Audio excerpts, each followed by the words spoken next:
All I can say to anyone who's in the position, short, small man, no appearance, no personality, no social skills.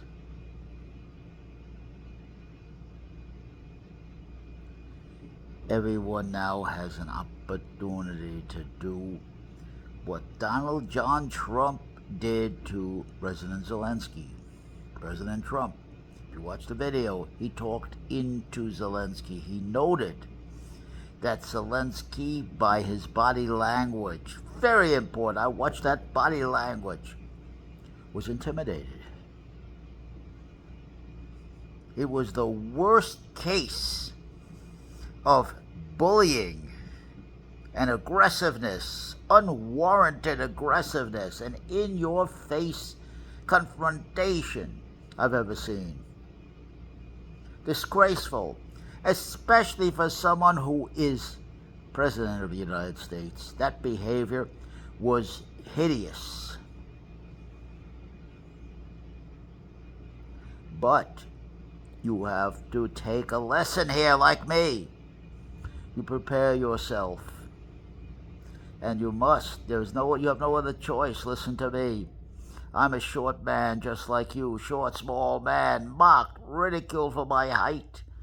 5'2.5". And you can see I don't hide anywhere. You can see my big old moon face. And this big face with the gross features that you see right before you. The man who's talking to you is the actual man is doing the talking. No bullshit when I talk.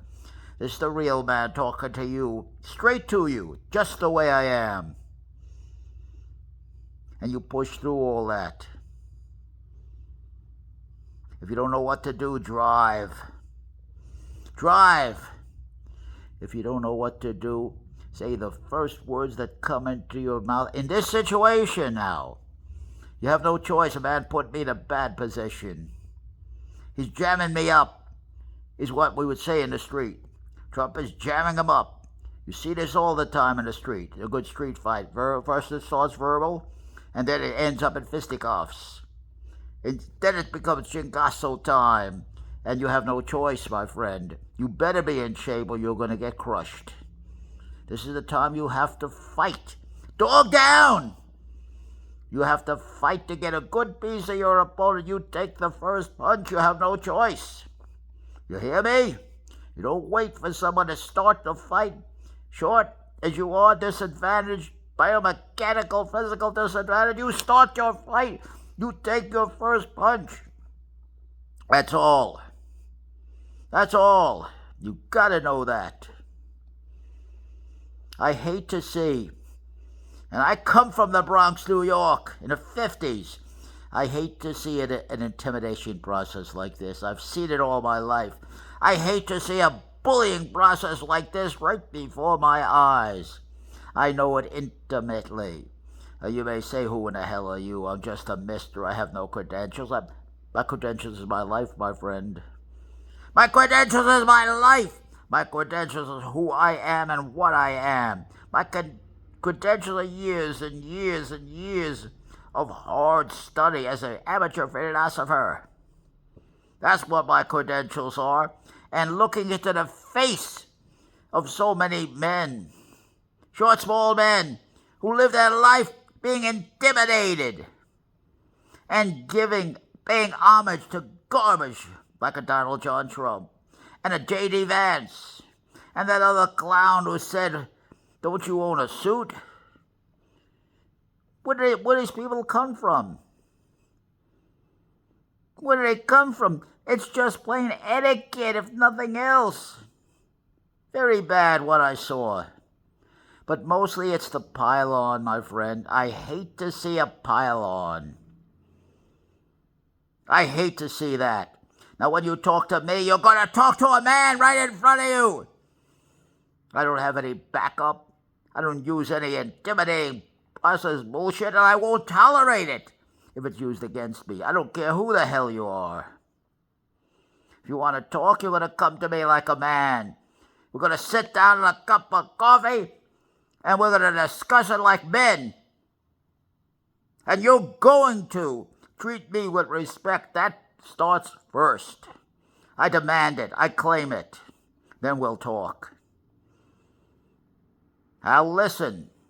I'll paraphrase. I'll step back. I'll help you make your argument against me. But there'll come a point where I'm going to tell you, shut up. Shut up! Now it's my turn to talk. And I'm going to counter and confront you right back. And I'll present my argument, my evidence against your argument and evidence. And we'll argue it out. I draw a line, my friend. You don't cross that line. If you do, Chigasso starts. Oh, if I could only, I'm 81, if I could only do it again. Like I tell all you short men like me, small men, whatever the hell you are. Train. For your life. You do it for your life, man. Get yourself in tremendous shape. You have to become literally an immovable object. And you have to put it in your mind. I got this from Sandy Strong. Detective Sandy Strong. Strong on defense. I always give credit where the credit's due. You must put a mindset, lock it into your mind. Fortunately, I'm going to get hurt. But regardless of that, I'm going to be memorable. He'll know I was here. He'll know it wasn't worth it. I'll get a good piece of him. I'll go down fighting dog down to get a good piece of my opponent physically. That's right. If it comes down to that, you have to be ready to do that. You have no choice. Tell yourself right now and listen to me very closely. Either do this or die. Socially and even physically. Watch yourself just be destroyed. Watch yourself be a perennial victim. Take back your victimhood. Take it back. Reclaim it. Own it. That's what I say. It's not a question of being acknowledged. A question of money. All that crap means nothing to me. Making friends and all that crap means nothing to me. Love, all that bullshit. Sex, whatever. This comes first, you understand. If I'm not a man, if I can't stand up like a man, then who am I? Then who am I? And how can I live with myself? The question is this. How can him live with himself when him do these things? How can he live with himself? That's the question I'm putting out today. That's the question right there.